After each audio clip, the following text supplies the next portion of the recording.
Guess I'm not in the mood today. Mood? Yeah. What's mood to do with it? You fight when the necessity arises, no matter the mood. Now fight! Travel back in time to the 80s, reliving the music. Everybody have fun tonight. Everybody Wang Chung tonight. The movies. Yes! Yes! Yes! Oh! Oh! Oh! I'll have what she's having. And the parties. No one in my family ever drinks. That's great. You probably never run out of ice your whole life. Because just like you, we're stuck in the 80s. Sure, it's not 1985 right now, but who knows what tomorrow will bring.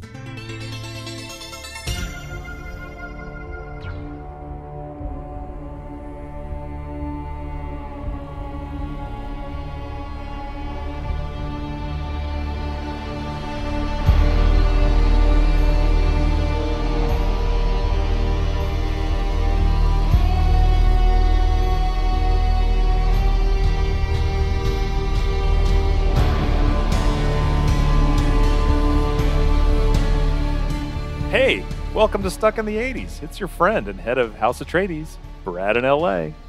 And Spearsy here. Wait a minute. Does that make me the head of House Harkonnen? Maybe. You might be a Tleilaxu master for all I know, dude. Who knows?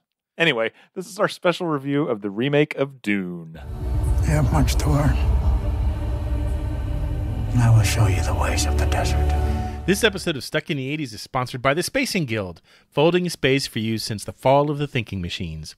Grab a bag of spice, book a ticket to Arrakis, don't forget to bring along a lifetime of drinkable water, and help us conquer the known universe by helping support the podcast. Just go to patreon.com/stuckin80s podcast for more information. In transmission. It's good you're up, Birdie. Father wants you in full dress before the Emperor's herald arrives. Full dress. Military? Ceremonial. Why do we have to go through all this when it's already been decided? Ceremony? Steve, we've been talking about the Dune remake for quite a while, you and I, and we even worked it into a show a while ago. We talked about movies that deserved a remake as opposed to all the stuff that they choose to remake. Yeah. And I've been looking forward to this ever since then. We are House Atreides. There is no call we do not answer. There is no faith that we betray. The Emperor asks us to bring peace to Arrakis. House Atreides accepts! I was so happy to see that it was coming to HBO as well as the theaters, because I know, as someone who hasn't set foot inside a movie theater in a couple years, HBO was my only shot. And I was counting down the days, and you and I would message each other and share the link to the latest trailers. And I know the last trailer that we saw. Oh, my gosh. We were weeping. I was coming unglued. Look, full disclosure, I'm a giant fanboy of Frank Herbert's stuff. And this is my favorite book, which puts you in kind of a dangerous territory when you talk about movies based on favorite books, especially when the book is as complicated in some ways as Dune is. Like, how are they going to make a decent movie out of that? But everything I was seeing, I felt like it was on the right track. There you go. That's a good omen right there, right? It kind of reminds me of when Ready Player One became a movie, because that was a book that you and I both loved. And yet we knew when the movie version came out, even though Spielberg was doing it, that we just knew we were being set up for disappointment. And I guess my first question to you is, were you disappointed at all in this new remake? I ask for this. Do not seek our sieges. Do not trespass in our lands. The desert was ours long before you came. So come and dig your spice. But when you have it, go back. I was not disappointed. Newsflash, I was just overwhelmed. I was so pleased coming out of the theater. I was spent walking out of the movie theater. Actually, this just tells you how busy my summer was. I snuck away for a few hours on a Saturday afternoon when I was supposed to be working to go and see it at the movie theater. And like you say, I don't think I've been I can't remember the last movie I saw in the theater, but I'm glad I went and made time for it. So you saw this in New York then? I did, yeah. Wow. Was there anybody else in the theater? Yeah, there were about 20 people. It was the new Alamo Draft House down in Lower Manhattan, and it was pretty sparsely. The theater was not full by any stretch of the imagination, but it was a great setup. Order food, order beers. Like that part. Don't be too sure it's an act of love. Yeah. So for those of us who have not read the book, I think I got halfway through it when I was in high school. But can you give us a little bit of background on the book, Dune, and the author? Okay. I had a real hard time trying to write a summary of the plot of Dune. I'm sitting here, Steve can see me holding my forehead like my brain's trying to pop out of my head just thinking about it. So, yes, I cheated. I went online and found somebody else's summary. The book Dune was written by Frank Herbert in 1965, so long ago. If you go and see this movie, just as a quick aside, you say, yeah, this feels a little like Star Wars to me. No. Star Wars feels a little like Dune to you is what you mean when you say that, my friend. Anyway, what's Dune about, you ask? So Dune is set in the distant future amid a feudal interstellar society, so the known universe, people are all over the place, which various noble houses control planetary fiefs. The core of the story is young Paul Atreides, who is a 15-year-old, the son of a noble house. His family's accepted the stewardship of the planet Arrakis. Okay, Arrakis, what's that? Oh, is it Dune? Could be. The planet is completely inhospitable, just a desert wasteland, but it is the only source of melange, or spice. Yes, drugs. It's a drug that extends life and it enhances mental abilities and is also necessary for space navigation, which requires a kind of awareness that only this drug can bring on. So, yeah, first you get high, then you fold space. Since this melange stuff is only available on Arrakis, control of this planet is kind of a key to almost a pillar of this society in a lot of ways. And so they move in and shit gets crazy. Your first strategy meeting. Paul Atreides, who catches hunter-seekers in his bare hands like a hero of old. Thanks for the humiliation, old man. I keep an eye on you. That's pretty good. I mean, it's, to me, what I remember of the book and what I remember of the first movie is that this is a really difficult subject to turn into a film and with what we have today technology-wise. And I know Stanley Kubrick, the late, great Stanley Kubrick, was known for saying, if it can be written or thought, it can be filmed. Well, Stanley never tried Dune. Well, I've seen 2001: A Space Odyssey, and that was filmed, but the last 30 minutes of it don't make a lot of sense. No. It's great for taking a nap during, though. Yeah, and the soundtrack's amazing. Yes. The 80s connection here is that in the 80s, David Lynch directed a version of this, right? That's correct. That's correct, in 1984. The travesty of 1984's Dune. But let's make one thing clear. As much as a travesty as it is, how many times have you seen it?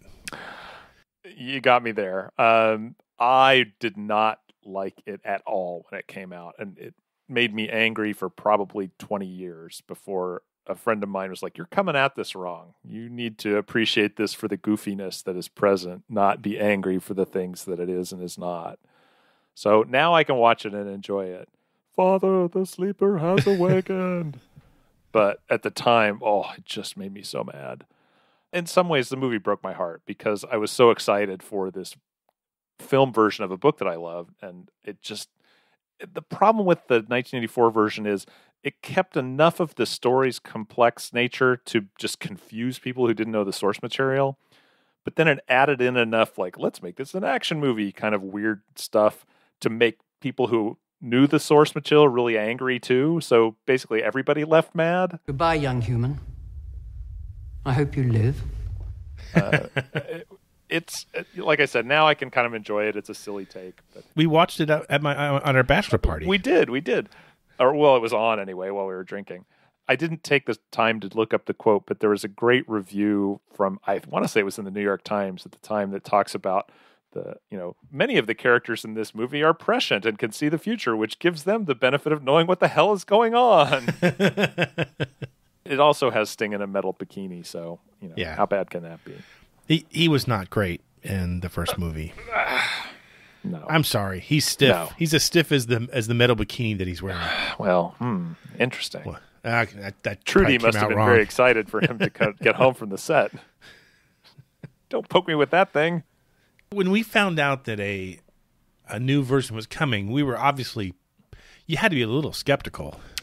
I went to my default cautiously optimistic, but Villeneuve, I think, and honestly, from where I sit now, had the chops to pull it off. And at the time, I thought, here's a guy with the pedigree that he can make this and make a good version of it.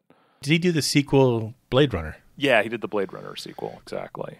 It looks like they used half the same set pieces for this. Yeah. I mean, it's if you a loved lot of dirt in the air. Yeah. yeah, if you loved the second Blade Runner, then you're going to love the new Dune. I think I can get on board with that. I think if you're a fan of the book, you're going to love the new Dune. When you have lived with prophecy for so long, the moment of revelation is a shock. That may be its biggest weakness, Steve. I know that some people have found it confusing and perhaps unfulfilling because maybe it ends sooner than you'd like it to in the story. And I don't think that's really surprising because the book has so many moving parts and there's stuff that just kind of gets touched on. And, I was watching it. Actually, Katie and I were watching it last night. So, yes, it's my third screening. I would tell her, sometimes I would just tell her to pause it and then I'd tell her what was going on. And sometimes she'd pause it herself and turn to me and say, what just happened? And I'd have to kind of lay it out for her. You can't do that in a movie theater. And it's, if your defense of a movie is, well, you should read the book first, that's not a great tagline for a movie, right? I mean, I want people to love this movie as much as I do, but I understand that it's a long road for some people. Where's the Outworlder? Jonas is a good fighter. He won't let you suffer. Yeah, well, it's really dense of a topic. I mean, I gladly hand it over to you trying to summarize it because I want to know part of it. And even when I watch the movie, I've been trying to watch the movie now for, I guess, a week. And I can digest it maybe about 20 minutes at a time. Yeah. It's like eating cheesecake. You're like, I love it, but I'm full and I need to rest. Yeah, I need some time away from the cheesecake.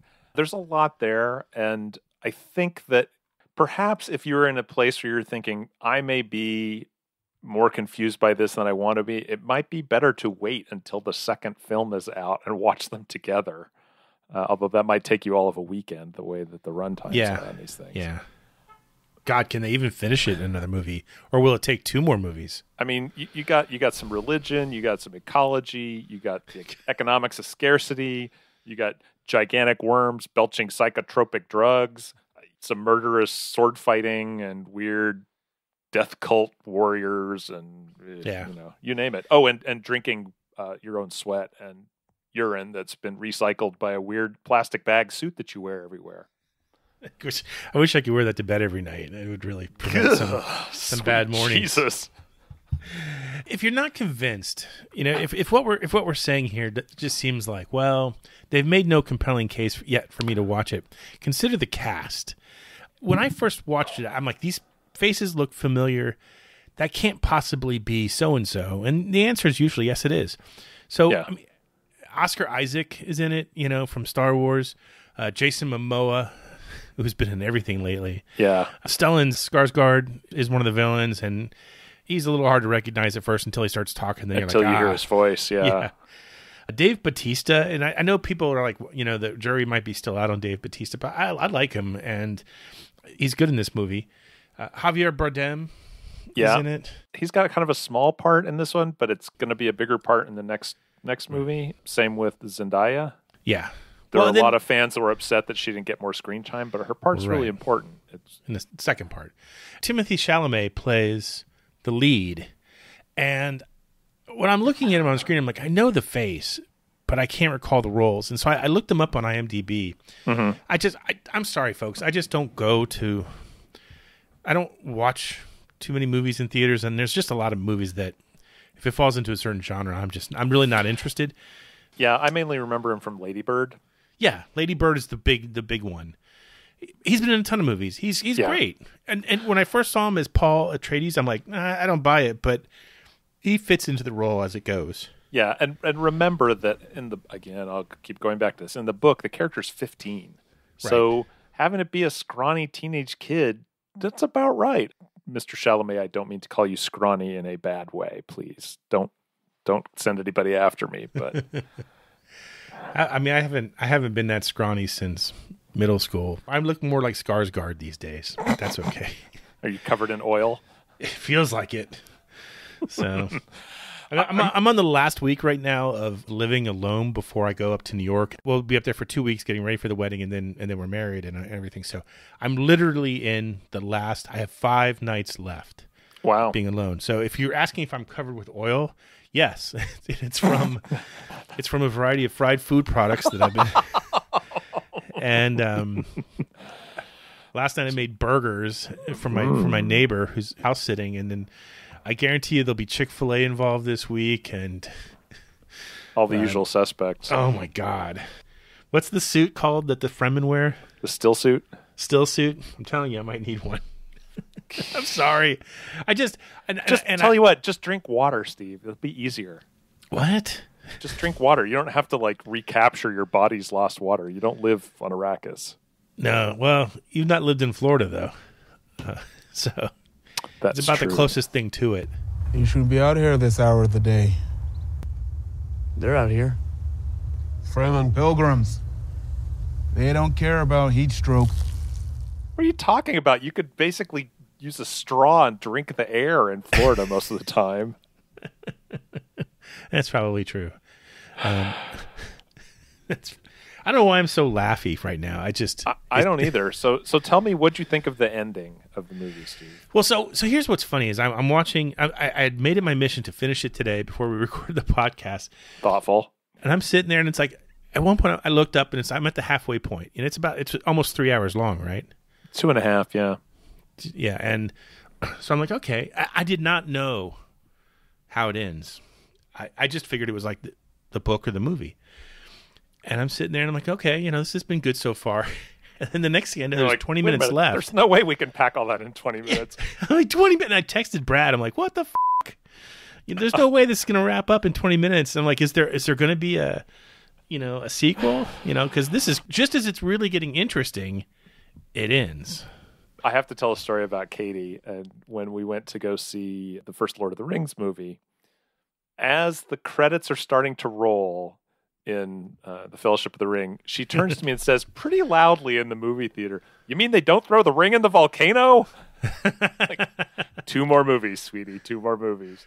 2 more very long movies. Yeah. So it's not, in this one, you're only getting 1 more movie. So it's interesting in that Warner Brothers only greenlit the first movie, which covers the first half of the book, which very nervous business, right?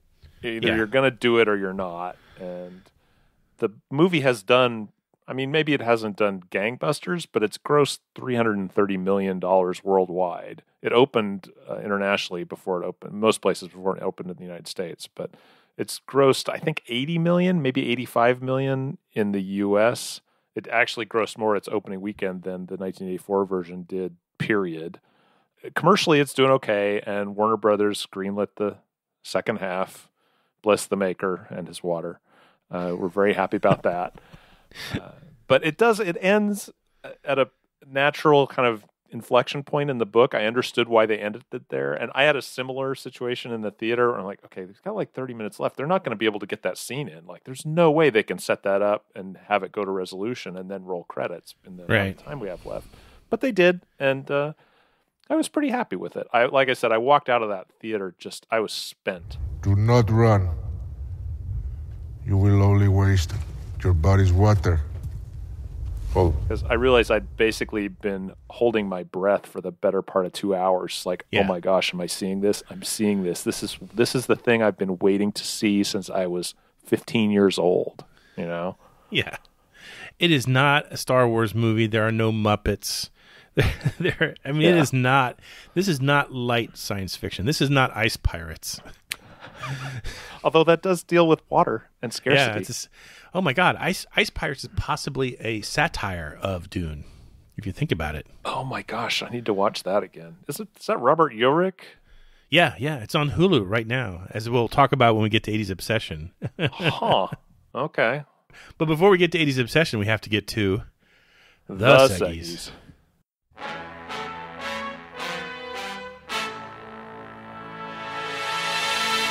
Hey, it's time for listener mailbag. I've simplified the Seggy intros now for whatever level of sobriety I'm at. Oh, Well, it's mid-afternoon, so full simplicity is what's required at this point. Yeah. No, it's like night here in Florida. It's the time change thing, and it's going to wreak havoc on my body for probably the next 5 days. So it'll be oil and sleep for me. The greasy sleeper, Steve Spears. Well, that's the other thing about when you're living by yourself. If you don't really want to shower, you don't really have to shower. So, I still try to make it a point. I know these are things you haven't had to deal with for a very long time. But.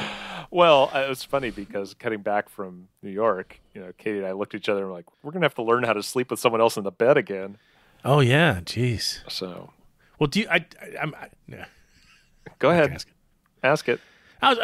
What size bed do you have? I'm just kind of curious. You have a California king. Come on, I'm okay. 6'4", So you got man. I need a big bed. Okay. But I am a notorious cover stealer.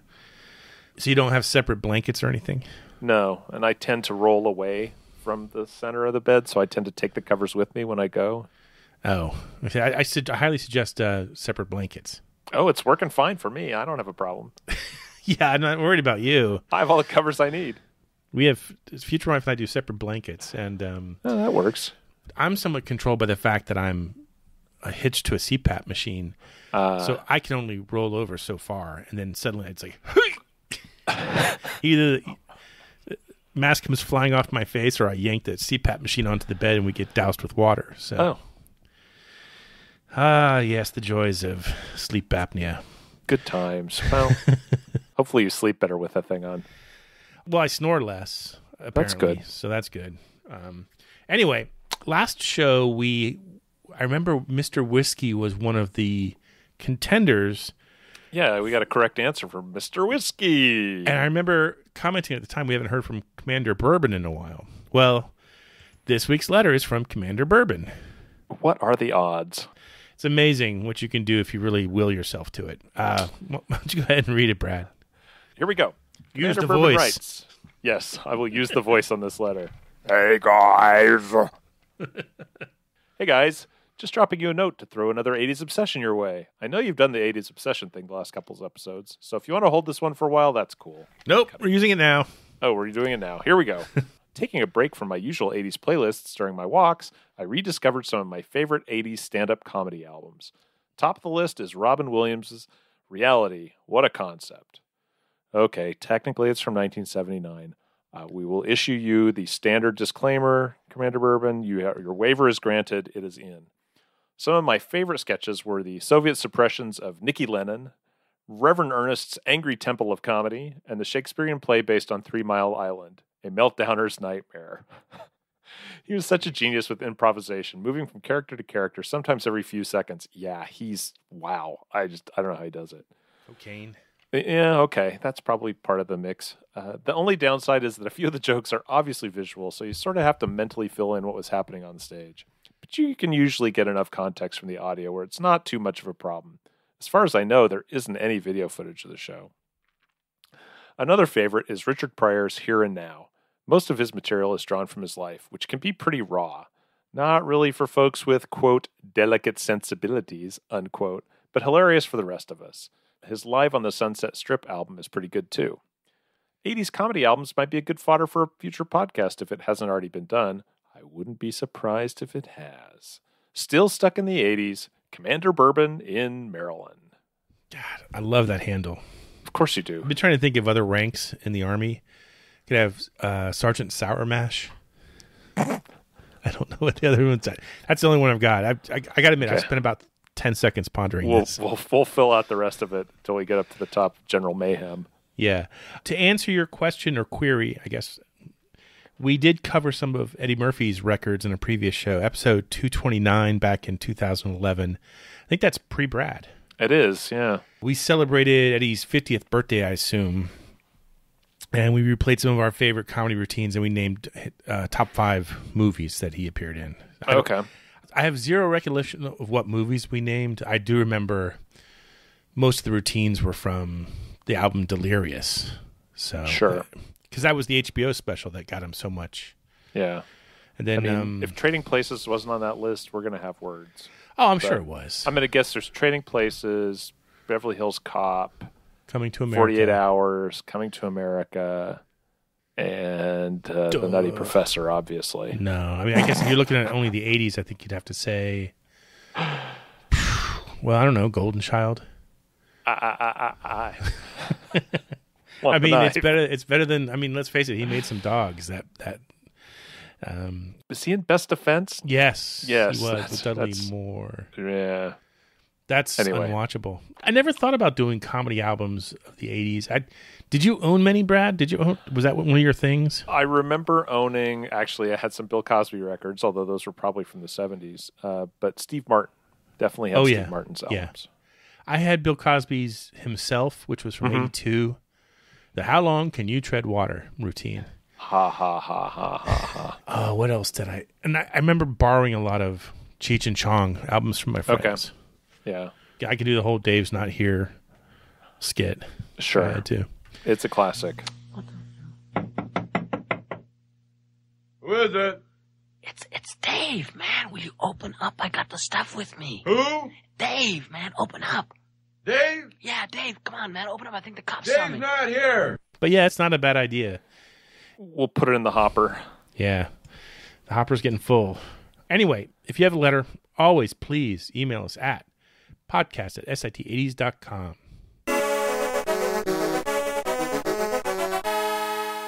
Prepare to qualify. Hey, it's time for Stuck in the Arcade. Our seemingly guys-only challenge to name... Yeah. To name the music from a video arcade game. I've noticed that too. Is that just because only the dudes hung out in the arcade, or the ladies are too cool to know the music, or what do we need to do to tune this segment up a little bit so it's not such a sausage hang?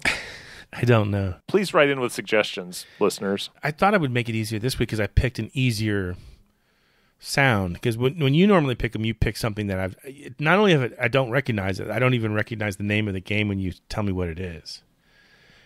I don't mean that. Don't give me that look. I see it. We have our video cameras on. You're not fooling anybody. You're not fooling anyone, Williams. So I made it simple this week, and 22 people got it. Yeah. So pay attention. From episode 617, here's the Stuck in the Arcade sound. Yep, that's Centipede.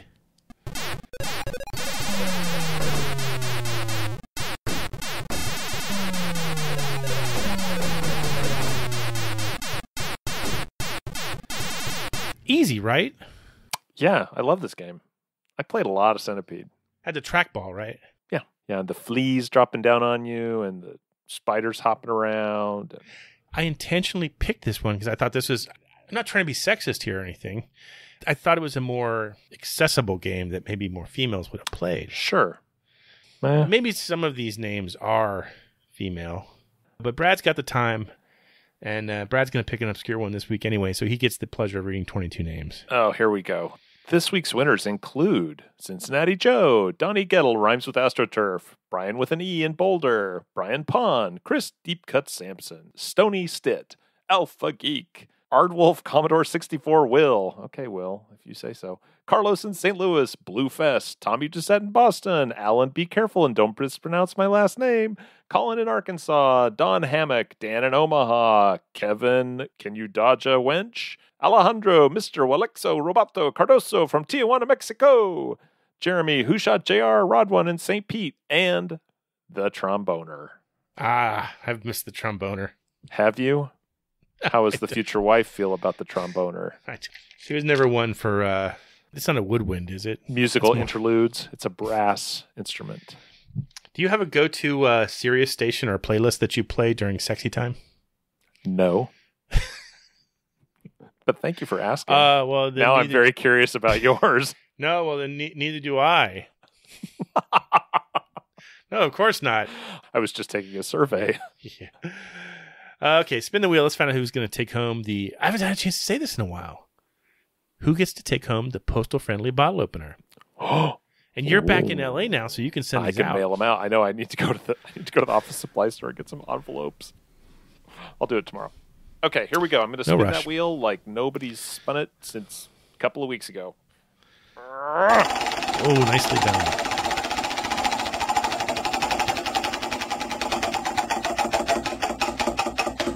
And it looks like it's going to land on Brian with an E in Boulder. Excellent. He does really spell his name with an E. Brien. That's probably his parents' fault, honestly. You know, this is what made me mad as a kid. Like, because this is, you know, the great problem when you go to Disney World and you look for your name on the license plates. And Brian would never find his name because it would always be spelled with an A. That's true. His parents did him a grievous disservice. I mean, I could find Steve. Oh, probably not a problem. Steve, Esteban, you name it. My full name is Steven with a PH. Just like your degree. Yeah. You never found that. If you found Steven, it's with a VEN. I don't know why I'm explaining this. This is if this doesn't end up on the cutting room floor, well, then clearly we didn't have enough jokes this episode. You know, what can I tell you? Sometimes I just leave it. Sometimes I just let it roll. Yeah. Anyway, Brian, send us an email with your postal-friendly address. Oh, by the way, I noticed lately that some people, they go on our website and they use like the comment feature there to send us their postal-friendly address. Don't do that. Don't do that. Don't do that. We don't check it. I noticed somebody did it today. Somebody who won one of the books.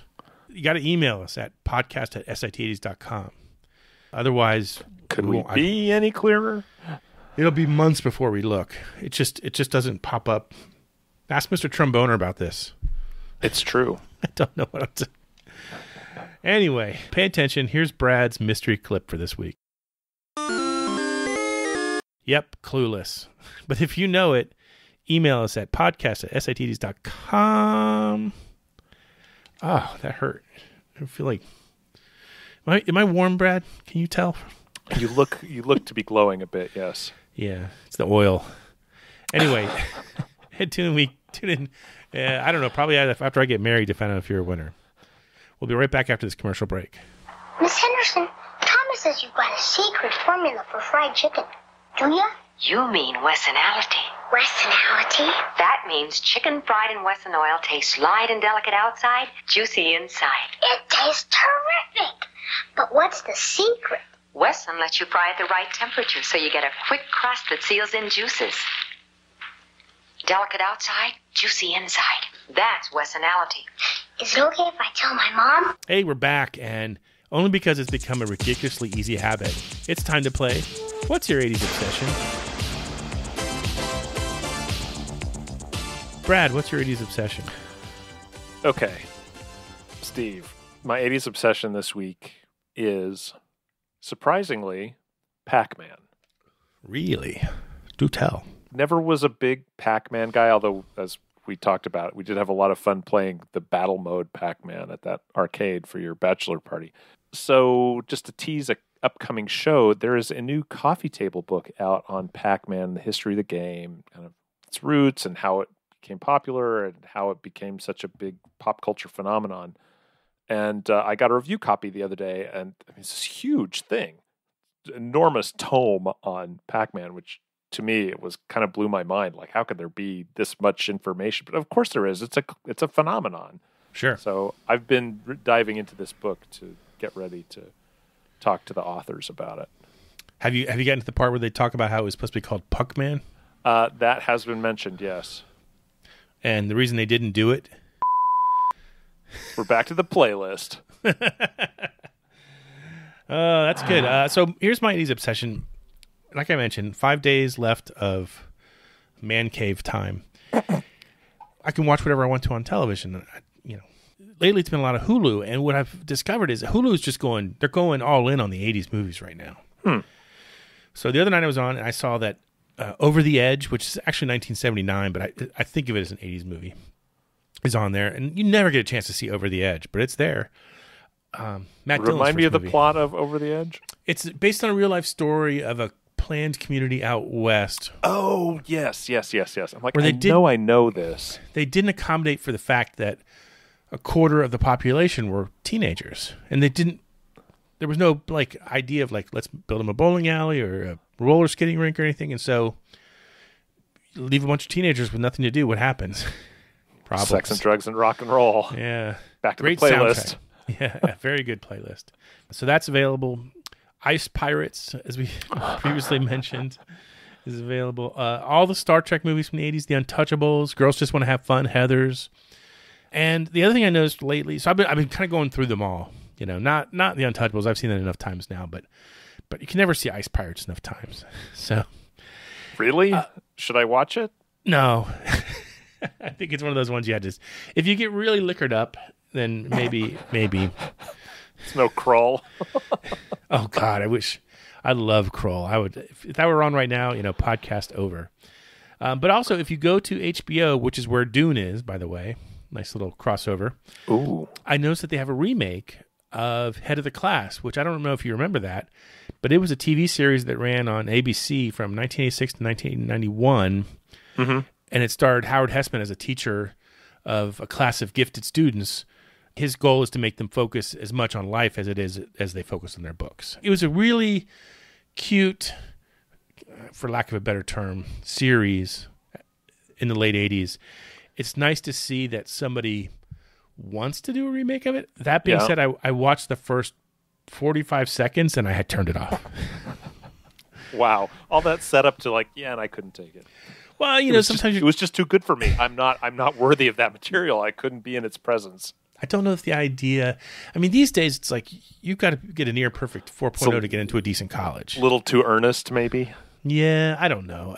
I'll give it another chance someday when I'm, you know, it's raining outside and I got nothing to do kind of thing. I will. Let me just back up a second there. A 4.0 to get into a good college, that is absolute garbage.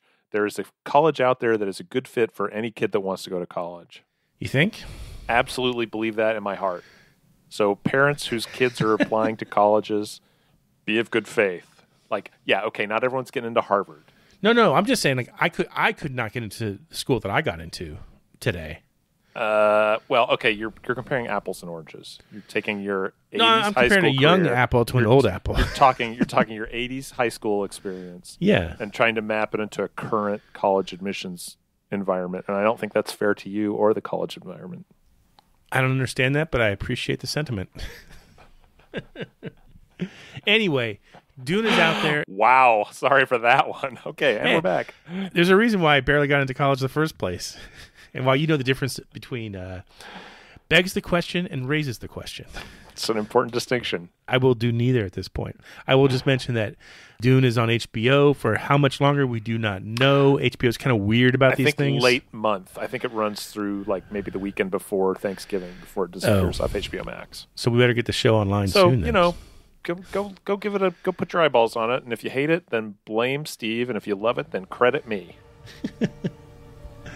But whatever you do, we hope you remain here with us, hopelessly stuck in the 80s. This is only the beginning.